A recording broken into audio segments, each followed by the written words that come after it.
ఎస్ఎండిసి ప్రేక్షకులకు నమస్కారం. నేటి వార్తలకు స్వాగతం. మంచిర్యాల మున్సిపల్ కార్యాలయంలో రాజ్యాంగ దినోత్సవంను ఘనంగా నిర్వహించారు. ఈ సందర్భంగా రాజ్యాంగ నిర్మాత అంబేద్కర్ చిత్రపటానికి పూలమాలలు వేసి నివాళులర్పించారు. అనంతరం municipal chairman doctor Ravula Uppalaiah మాట్లాడుతూ ఎందరో మేధావుల శ్రమతో రాజ్యాంగం ఏర్పడిందన్నారు. దేశ పౌరులకు రాజ్యాంగం అనేక హక్కులు కల్పించిందని తెలిపారు.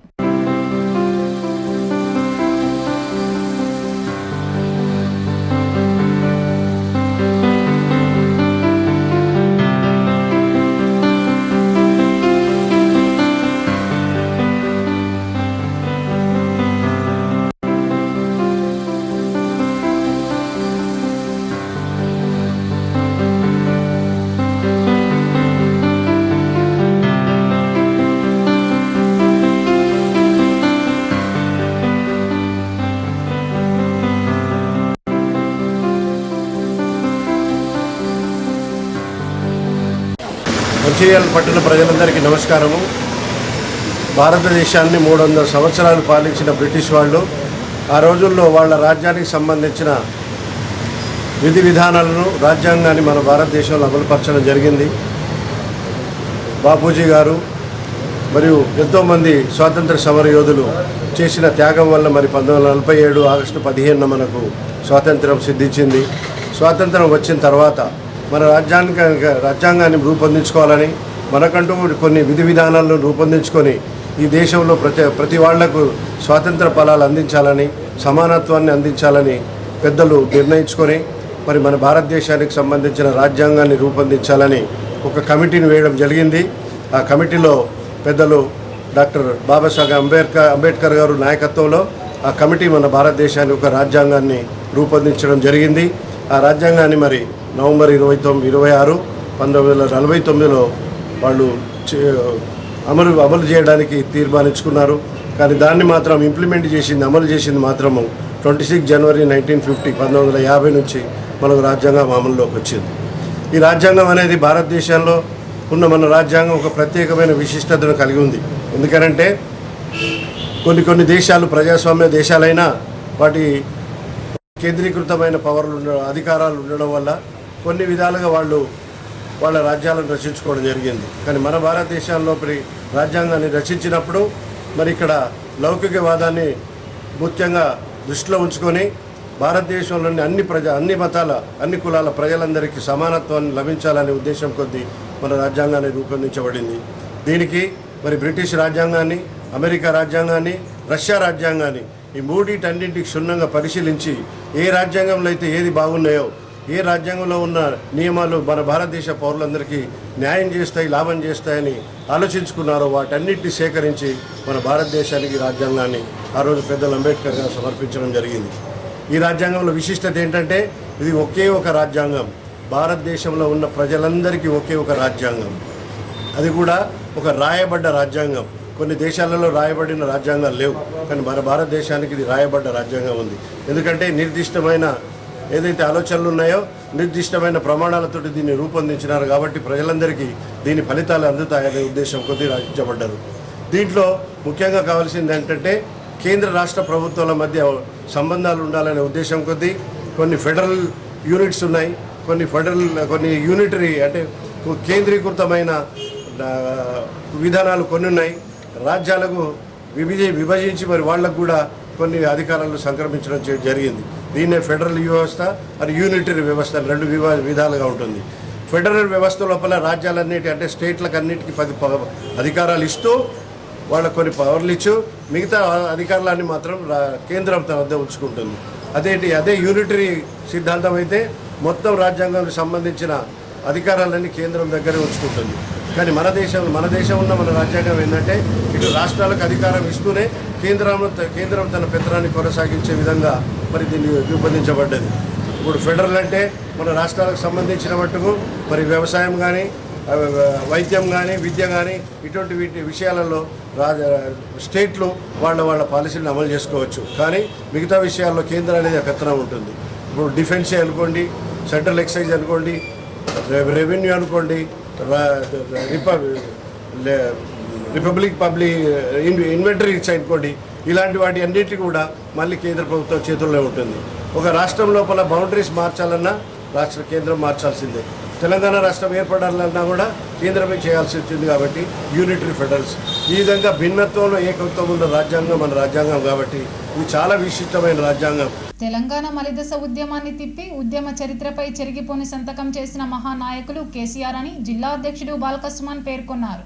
తెలంగాణ ఉద్యమాన్ని మలుపు తిప్పి 29 నవంబర్ 2009న కేసీఆర్ చేపట్టిన నిరాహార దీక్షను మరొక్కసారి యాది చేసుకుంటూ బీఆర్ఎస్ పార్టీ పిలుపు మేరకు నవంబర్ 29న మంచిర్యాల జిల్లా కేంద్రంలో దీక్షా దివస్ కార్యక్రమం నిర్వహించడం జరుగుతుందని అన్నారు. నాయకులు, కార్యకర్తలు దీక్షా దివస్ కార్యక్రమ విజయవంతానికి మంగళవారం నస్పూర్ జిల్లా కార్యాలయంలో సన్నాహక సమావేశం నిర్వహించారు. ఈ సందర్భంగా సుమన్ మాట్లాడుతూ కేసీఆర్ తెలంగాణ సమాజాన్ని ఐక్యం చేసిన సందర్భాన్ని గుర్తు చేసుకుంటూ ఉద్యమ స్ఫూర్తిని ప్రజల్లో మళ్లీ రగిలించే విధంగా జిల్లా వ్యాప్తంగా కార్యక్రమాలు చేపడతామని తెలిపారు. ఈ సమావేశంలో దీక్షా దివాస్ కార్యక్రమానికి జిల్లా ఇన్ఛార్జిగా వ్యవహరిస్తున్న తులా ఉమా, మాజీ ఎమ్మెల్యేలు నడిపెల్లి దివాకర్ రావు, దుర్గం చిన్నయ్య, పార్టీ నాయకులు, కార్యకర్తలు పాల్గొన్నారు.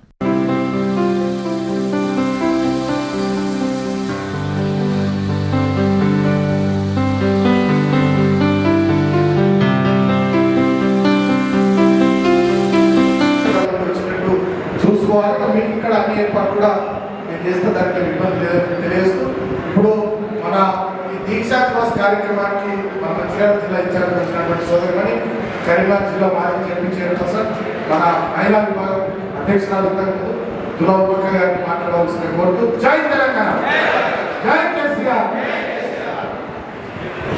భారత రాజ్యాంగ దినోత్సవ వేడుకలు క్యాతన్పల్లి మున్సిపాలిటీ కార్యాలయంలో ఘనంగా నిర్వహించారు. ఈ సందర్భంగా మున్సిపల్ చైర్మన్ జంగం కళ, కమిషనర్ రాజు, కోఆప్షన్ సభ్యులు యాకూబ్ అలీ అంబేద్కర్ చిత్రపటానికి పూలమాల వేసి నివాళులర్పించారు. భారత రాజ్యాంగం ఆమోదించబడి నేటికి 75 వసంతాలు పూర్తి కావడంతో దేశవ్యాప్తంగా వారోత్సవాలను నిర్వహించడానికి కేంద్ర ప్రభుత్వం ఆదేశాలు జారీ చేసిందని తెలిపారు. స్వాతంత్ర్యానికి ముందు బ్రిటిష్ పరిపాలనలో బడుగు బలహీన వర్గాలను అణగదొక్కిన తీరుకు చెల్లించిన అంబేద్కర్ రాజ్యాంగంలో అణగారిన వర్గాలకు రిజర్వేషన్ అవకాశం కల్పించి వారి అభ్యున్నతికి పాటుపడ్డారని కొనియాడారు. ఇప్పటికీ ప్రజాస్వామ్యబద్ధంగానే ప్రజాప్రతినిధిని ఎన్నుకొని మన హక్కులను సాధించుకుంటున్నామని పేర్కొన్నారు. అలాగే అంబేద్కర్ ఆశయాలను కొనసాగించడానికి కృషి చేయాల్సిన బాధ్యత ప్రతి ఒక్కరిపై ఉందన్నారు. ఈ కార్యక్రమంలో కౌన్సిలర్లు జిలకర మహేష్, పోగుల మల్లయ్య, మేనేజర్ స్వామి, రెవెన్యూ అధికారి సతీష్, సిబ్బంది పాల్గొన్నారు.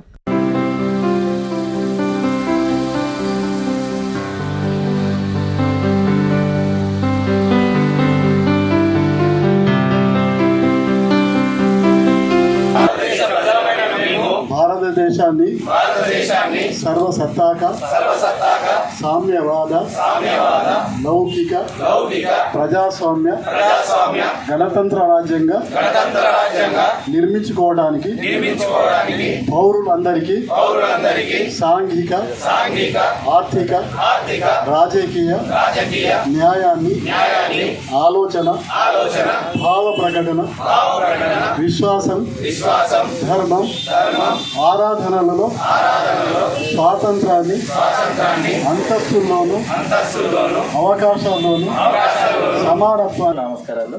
కేంద్ర ప్రభుత్వ ఆదేశాల మేరకు మనకు రాజ్యాంగం అమల్లోకి వచ్చి 75 సంవత్సరాలు నిండింది కాబట్టి ప్రత్యేక వారోత్సవాలు చేస్తున్నారు. సో ఈ ప్రత్యేక వారోత్సవాలు చేయాల్సిన సందర్భం ఎందుకు వచ్చిందంటే, ఎప్పుడైతే మన బ్రిటిష్ గవర్నమెంట్ కింద ఉందో అప్పుడు బ్రిటిష్ గవర్నమెంట్ దాంట్లో ఇట్లా ప్రజలందరికీ కూడా సమాన అవకాశాలు అనేది ఉండకపోయేది. ఏదైతే ఇంగ్లాండ్లో చట్టాలు చేసేవాళ్ళు ఇండియాలో అమలు చేసేవాళ్ళు. సో మనకు 1940లోనే స్వాతంత్రం వచ్చింది, కానీ మనకంటూ అంటే ప్రజలను పాలించుకోవడం కోసం ప్రజల భాగస్వామ్యంతోనే చట్టాలు రూపొందించుకోవాలన్న ఉద్దేశంతో ఒక 2 సంవత్సరాల 10 నెలలు కష్టపడి రాజ్యాంగ పరిషత్ అంతా కూర్చొని వివిధ దేశాల నుంచి ఏదైతే మంచివి ఉన్నాయో అవన్నీ క్రోడీకరించి దానికి సంబంధించిన రాజ్యాంగాన్ని పొందుపరిచారు. ఇప్పుడు మనతో పాటు చాలా దేశాలు కూడా అదే టైంలో స్వాతంత్రం వచ్చింది, కానీ వాళ్ళ రాజ్యాంగం అనేది అంత గొప్పగా రచించకపోవడం వల్ల చాలాసార్లు ఉన్న ప్రజాస్వామ్య వ్యవస్థ అనేది దెబ్బతిని మళ్ళీ మిలిటరీ పనిలోకి వెళ్ళిపోయింది. అదే ఇండియాలో చూసుకున్నట్టయితే మీరు ఇప్పుడు ఇంత అంటే స్వాతంత్రం వచ్చే టైం వరకు అక్షరాస్యత అనేది చాలా తక్కువ ఉండేది, ప్రజలు కూడా అంత చదువుకున్న వాళ్ళు లేరు. ఇలాంటి ఇంత పెద్ద దేశానికి అంటే వివిధ మతాలు వివిధ ప్రాంతాలు ఉన్న దేశంలో అసలు ప్రజాస్వామ్యబద్ధంగా ఎలక్షన్స్ జరుగుతాయా, ఈ రాజ్యాంగం పనిచేస్తాయని చెప్పి చాలామందికి డౌట్ ఉండే.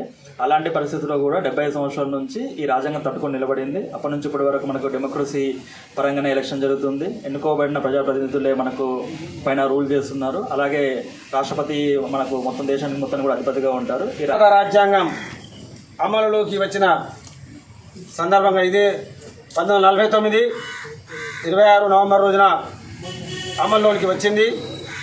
శాసనం చేయబడ్డది. ముఖ్యంగా అంబేద్కర్ గారు రాజ్యాంగాన్ని రాస్తూ ఇందులోటువంటి భారతదేశంలోని పౌరులందరికీ కూడా అన్ని హక్కులు మన ప్రజాస్వామ్య సామ్యవాద లౌకిక గణతంత్ర రాజ్యంగా ప్రకటించడం జరిగింది. ప్రజాస్వామ్యం అంటే ప్రజలందరూ కూడా పరిపాలనలో భాగస్వామ్యం పంచుకోవడానికి అందరూ కూడా అన్ని వర్గాల వారు కూడా ఎన్నికల్లో పాల్గొనవచ్చు, శాసనాలు కూడా రూపొందించవచ్చు, వాళ్ళు పాల్గొనవచ్చు అని చెప్పి ఉన్నది. అదేవిధంగా లౌకిక రాజ్యం, లౌకికం అంటే ఇక్కడ భారతదేశంలో ఎన్నో మతాలు ఉన్నాయి. హిందువులు ఉన్నారు, ముస్లిమ్స్ ఉన్నారు, క్రైస్తవులు ఉన్నారు, బౌద్ధులు ఉన్నారు, అనేక రకాల కులాలు. అయినా భిన్నత్వాలు ఏకత్వం ఉండాలి అని అంటే అందరూ కూడా కలిసి బ్రతకాల్సినటువంటి అవసరం ఉంది. కాబట్టి అందరికీ అన్ని సమాన హక్కులు కల్పించడం జరిగింది. అదేవిధంగా సామ్యవాదం అంటే భారతదేశంలోని ప్రతి పౌరుడు కూడా అన్ని అవకాశాలను సమానంగా అందరూ కూడా వినియోగించుకునేటువంటి అవకాశం ఉన్నది. గతంలో ఇందిరాగాంధీ గారు సామ్యవాదాన్ని అంతమొందించి మన సామ్యవాదాన్ని కోసం మన భూస్వామ్య సంస్కరణలు చేసి అనేక భూములను కూడా మన దొరల భూస్వాముల దగ్గర ఉండే భూములను కూడా కైవసం చేసుకొని పేద ప్రజలకు పంచడం జరిగింది. అదేవిధంగా మన రాజ్యాంగంలో ఈ కొన్ని ఉపాధి అవకాశాలలో ఉద్యోగాలలో ఎక్కువ మంది ఉన్నత వర్గాల వారే పంచుకుంటున్నారు. కాబట్టి వాటిని అందరికీ ఉపయోగించాలంటే కొన్ని రిజర్వేషన్లు కూడా కల్పించడం జరిగింది. అందులో ఎస్సీ ఎస్టీలకు బీసీలకు అందరికీ సమానంగా వారికి ఏ విధంగా రావాలో రిజర్వేషన్ కల్పించి సాంఘిక సమానత్వం రావాలంటే ఆర్థిక సమానత్వం వచ్చినాడే వీళ్ళు కూడా ప్రజల్లో మన సమాజంలో సమానంగా గుర్తించబడతారనే ఉద్దేశంగా మన దీన్ని పొందుపరచడం జరిగింది. అందువల్లనే ఎస్టీలు దళితులు వీళ్ళు కూడా అభివృద్ధి చెందాలి అంటే వాళ్ళు కూడా రిజర్వేషన్ కల్పించే ఉద్యోగాల ఉపాధి అవకాశాలు కానీ శాసనాలలో కానీ మన ప్రజా ప్రతినిధులు కూడా గెలవడానికి పనిచేయడానికి వారికి అవకాశం కల్పించడింది. నేటి ఎస్ఎండిసి న్యూస్ ఇంతటితో సమాప్తం. తిరిగి ప్రసారమయ్యే ఎస్ఎండిసి న్యూస్లో మళ్ళీ కలుద్దాం. అంతవరకు సెలవు. నమస్కారం.